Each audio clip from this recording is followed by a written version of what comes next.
শুভ সকাল।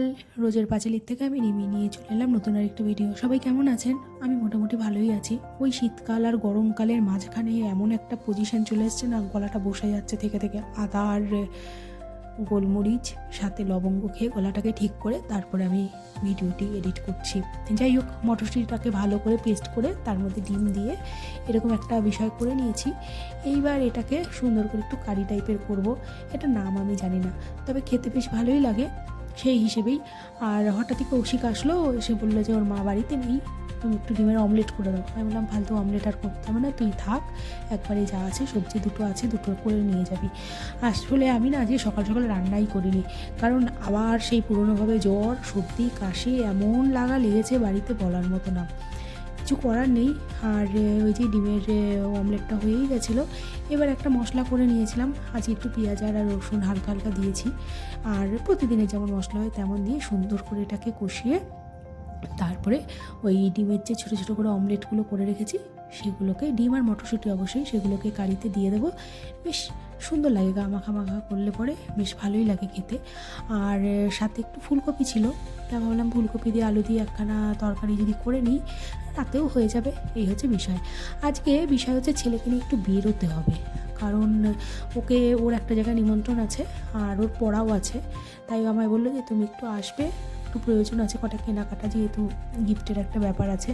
তুমি আসবে, এসে আমার জিনিসটা কিনে দেবে, কিনে দিয়ে তারপর তুমি বাড়ি চলে আসবে। সেই হিসাবেই রেডি হচ্ছি, সন্ধ্যায় বেরোবো একবারে।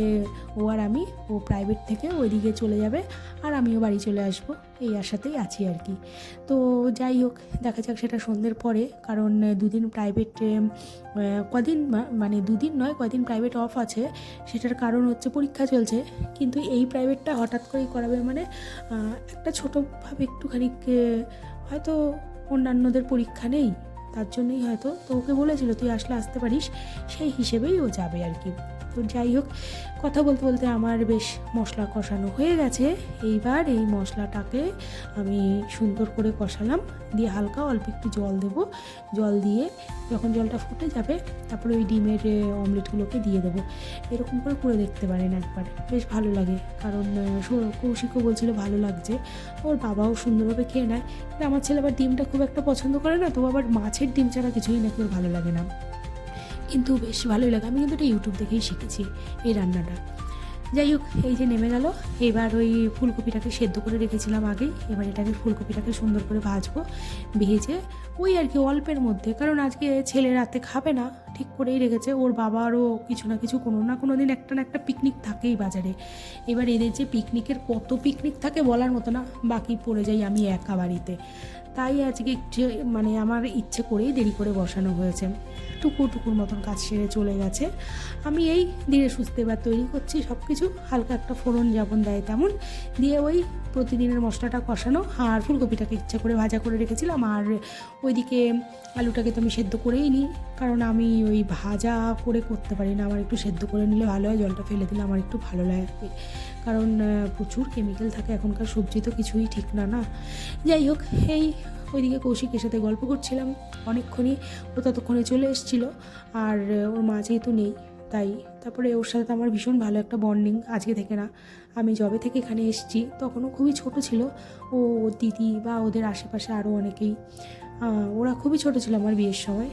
তো সেই থেকে না ওদের এত মানে সুন্দর একটা সঙ্গী পেয়েছিলাম আমি, যার জন্য আমি কখনো ভাবতেই পারি না যে ওরা আমার আপন কেউ নয়। আমার ভীষণ ভালো লাগে ওদের সাথে সময় কাটাতে, আর ওরাও আমাকে সেই জায়গাটা দিয়ে রেখেছে।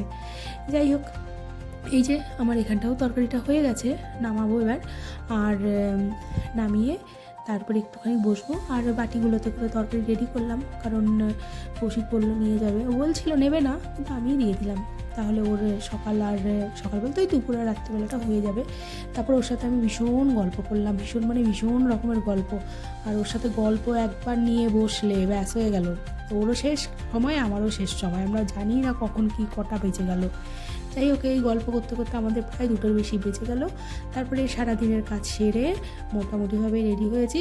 আর এই যে ছেলে হাসছে, আমি বললাম তুই একা একা কিছু কেনাকাটাগুলো করে নে, বা একা একা এবার তো শেখ না, তুমি চলো, তুমি না গেলে হবে না, তুমি না গেলে হবে না, এই সেই কী আর বলবো। এখন আমাকে ছুটতে হচ্ছে, মানে এত বড় ছেলে তার সত্ত্বেও আমাকে ছুটতে হচ্ছে, এটা ভাবা যায়? যাই হোক, সন্ধে তো প্রায় হয়েই গেছে, ওই 5:30 ছটা মনে হয় বেজে গেছিলো তখন, আমি সঠিক টাইমটা জানি না।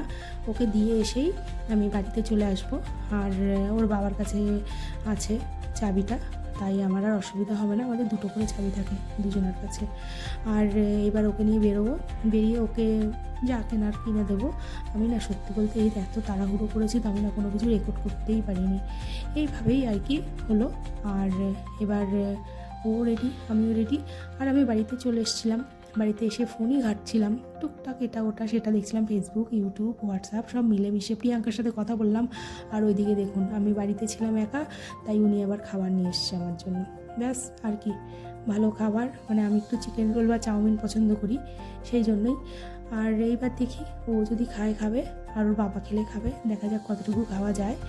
আর এই পর্যন্ত ভিডিওটা রাখবো, যদি কিছু ভালো লাগে লাইক কমেন্ট শেয়ার করবেন, আর ওই ভালো লাগলে অবশ্যই জানাবেন কেমন লাগছে। সবাই এই ওয়েদারগুলোতে সুস্থ থাকবেন, সাবধানে থাকবেন, আর প্রিয় মানুষগুলোর খেয়াল রাখবেন, কখনো প্রিয় মানুষগুলোকে ছেড়ে যাবেন না, এটাই যা। আর ভালো লাগলে অবশ্যই লাইক কমেন্ট শেয়ার। আজকের মতন এখানটাই, আর দেখা হচ্ছে নতুন আরেকটি ভিডিওতে। শুভরাত্রি।